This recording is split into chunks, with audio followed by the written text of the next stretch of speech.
film. What's in a word, it's still the first half of Filmmaker, even as our new logo design nods to the ways in which this term's meaning is continually mutating and no longer fixed in celluloid.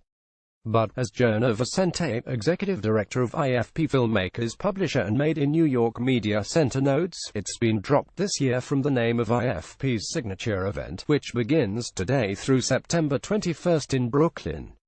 Over the last several years, Independent Film Week has shortened to IFP Film Week to, now, simply, IFP Week. That's because, as Vicente says, the event encompasses everything we do, from a marketplace to all of our activities to all of the projects that go through all of our programs. Amy Dotson, IFP Deputy Director and Head of Programming, continues that while IFP is still committed to being a film organization, in practice in today's world, that means being platform agnostic. She adds, and no other organization is owning that space and has a permanent home for it 365 days a year.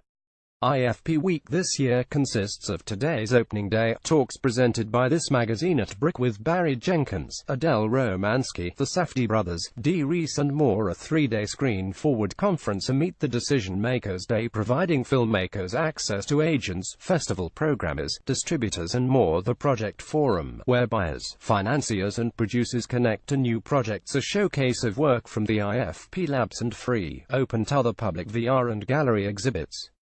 A complete schedule can be found here. In practical terms, the platform agnostic embrace means, says Dotson, that IFP Week can allow the projects in its project forum to find themselves through the course of the week. This year, she says, all fiction projects are going into the No Borders program.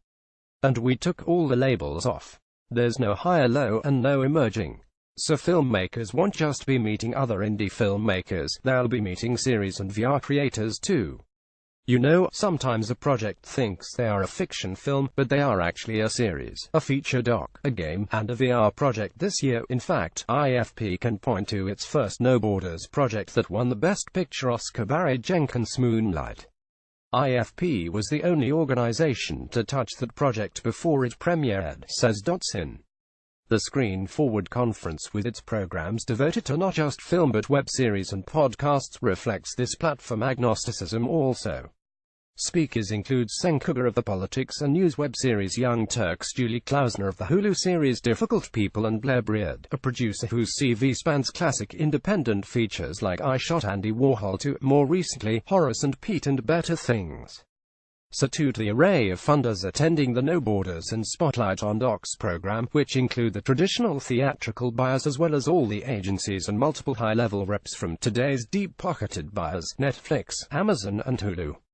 But despite all the cross-pollination, the programming in the Screen Forward Conference is also neatly organized around specific tracks so audiences can pick and choose what they will attend. Each day has its own career-oriented track. I want to document truth, I want to be a producer, I want to make my series. Both Dotson and Milton Tabbitt, IFP's Senior Director, Programming, say that in the selection process for No Borders and Spotlight on Docs, they were mindful of the way in which politics and the state of the world in general are shaping the viability and value of projects. The question is not, should it be made, says Dotson, but is it important to be made right now, at this moment in political time? Is it vital? Accordingly, she says the narrative slate is much riskier than it's been in the past. Tabbitt and his team say they too are finding a balance between projects that are topical and projects that simply show off a talented person, talent who will rise to the top, whether it's with their current project or not. He says that his team has to stay abreast of what's being made across the documentary world so that they can pick the best projects emerging out of various major threads, topics like the American divide, the criminal justice system, immigration, and, globally, migration. Interestingly, Tabbitt says questions surrounding politics involve not just subject matter but also form.